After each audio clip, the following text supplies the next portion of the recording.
কিতা করতাম কোনো দাবি করতে পেরেছিস? আমি তো সাইডে একদম আমি দেখব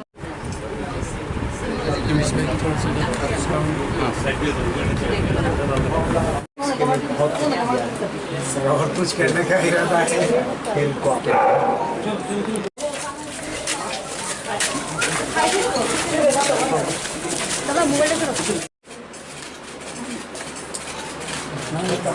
আর কেন লাগে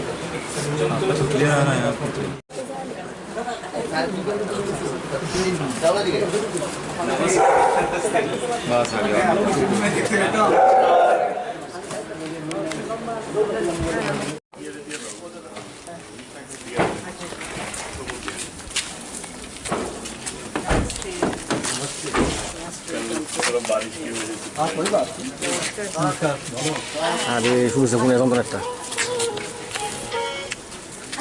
जूते के लिए आज आ रही है क्या? कहाँ जाना और आगे नहीं बहुत हो गया अरे सिर्फ यहाँ से लेना जाना नहीं लिया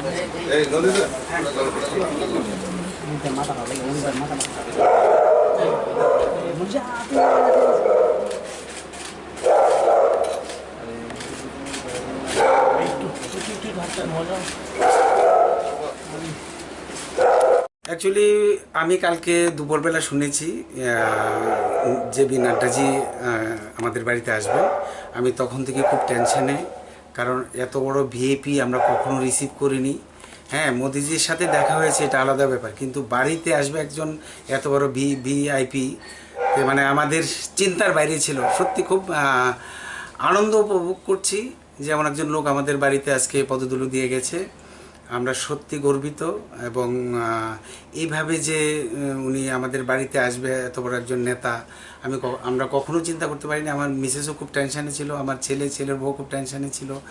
প্রথম তো আমরা বিশ্বাসই করতে পারিনি যে আসবে বলে, তারপরে আবার কনফার্ম হলাম যে আসবে। আজকে সকালে যখন নাকি দেখলাম যে পুলিশ এসেছে এখানে, তারপরে আমরা 100% কনফার্ম হয়েছি যে উনি আসবেন আমাদের সাথে দেখা করতেন। একটা সৌজন্যমূলক সাক্ষাৎকার, এই কথা হয়েছে। আর কিছু কি কথাবার্তা হলো? ও এটাই হয়েছে, উনি আমাকে কিছু ওনার যে 9 বছরে কি ওয়ার্ক করেছে এই গভর্নমেন্ট, বিজেপি গভর্নমেন্ট, এটা সম্বন্ধে বলছে আপনি পড়বেন, আর যদি সম্ভব হয় অন্যদেরকে একটু বোঝানোর চেষ্টা করবেন। ঠিক আছে স্যার, অবশ্যই। আপনার তরফ থেকে কি কথাবার্তা হলো?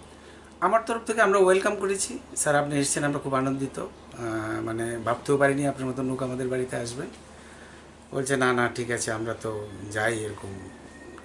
যেহেতু আপনি জিমন্যাস্টিক কোচ, হ্যাঁ, জিমন্যাস্টিক নিয়ে অনেক কথা হয়েছে। আমি বললাম যে আমার গুরু হরিয়ানার ছিল, এখানে এসেছিল, উনি এসে আমাদেরকে জিমন্যাস্টিক শিখিয়েছে। এখন কোচ দীপা কর্মকারকে আমরা প্রডিউস করেছি।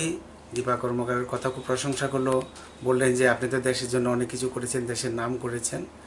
আমরা বললাম যে হ্যাঁ স্যার, এটা সবটাই আপনাদের সহযোগিতায় আর সারা ভারতবাসীর আশীর্বাদে সেটা আমরা যতটাই পেরেছি করেছি, আরও করার ইচ্ছা আছে। সর্বশেষ কীরকম লাগছে এত বড় একজন লিডার? খুব আনন্দ। এখন উনি এসে চলে যাওয়ার পরে একটু রিল্যাক্স ফিল হচ্ছে। Thank you.